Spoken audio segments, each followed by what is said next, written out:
के उसने अपने खाने का बैग उठाया और चुपचाप चल पड़ा। नीचे छुपी सामान था चुपचाप सहमी सी छुपी रहती है। जब कुछ समय बीत गया तो उसने निर्णय लिया कि अब उसे यहाँ से बाहर निकलना चाहिए। इसीलिए वो फौरन भागने का फैसला करती है। लेकिन तभी अचानक उसकी टक्कर उसी आदमी से हो गई जिसका नाम टॉम था। लेकिन वो उसे कोई नुकसान नहीं पहुंचाता, बल्कि वो तो उसकी मदद करता है। जब चीज टकराई और वो गिर पड़ी, उसी समय उसके जेब से पैसों की गड्डी गिरी, जिसे देख टॉम अचंभित हो गया और जल्दी ही पूछा कि इतने पैसे तुम्हारे पास कहाँ से आए। जवाब में कहा कि ये उसकी खुद की सेविंग है जो उसने अपने बॉयफ्रेंड के साथ रखी थी, पर जाते टाइम उसने उसे ले ली। तभी समांथा की नजर उस चीज पर पड़ी जिसे जूडी टकराई थी। ये एक हैंडल था। जब टॉम ने अपनी कुल्हाड़ी से उसे तोड़ा तो वो असल में एक जर्मन बंकर होता है, जिसके अंदर सारी जंगी सामान रखे थे और कुछ कैन फूड भी थे जिस पर नाजी आर्मी का सिंबल बना था।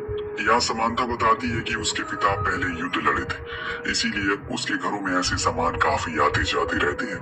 टॉम उन सभी कैन को बाहर लाता है और फिर दोनों को लेकर बाहर आता है। लेकिन परेशानी की बात ये थी कि ये फिर उसी केबिन के पास आ गए थे। अब इनके हिसाब से तो ये सीधा चल रहे थे, पर शायद इनके हिसाब से कुछ भी यहाँ चलने वाला नहीं है। अगले पल हम देखते हैं कि तीनों ही डिनर करते हैं। दिन दोनों लड़की आपस में बातें करती होती है तो जॉडी समांथा से सच कह देती है कि वो चोरी करती है क्योंकि उसके अलावा उसके पास कुछ करने को नहीं है।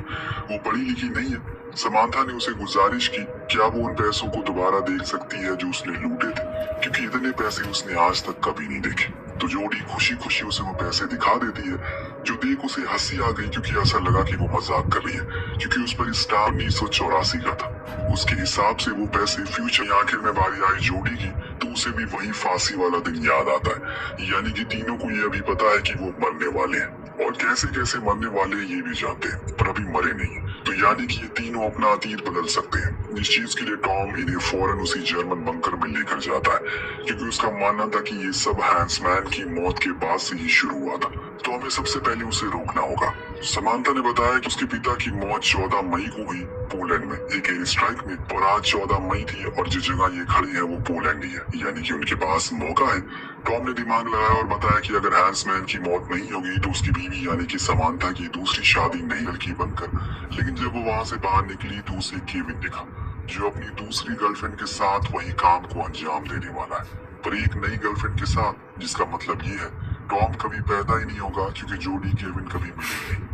और ऐसा इसलिए हुआ क्योंकि समांथा अभी जिंदा है, जिसे हम अगले सीन में देखते हैं, जिसके हाथ में अपने पिता की अस्थियां हैं, जिन्हें मान सम्मान के साथ उसने श्रद्धांजलि दे दी 1964 में। अंत में हम फिर से उसी स्टोर में देखते हैं जहाँ केविन की नई गर्लफ्रेंड अमेली ने सब नहीं हुई और उसकी नजर कैशियर के पीछे रखी उस बॉक्स पर पड़ी, जिसे खोलने को उसने कहा, लेकिन कैशियर ने उसे आगाह किया अगर वो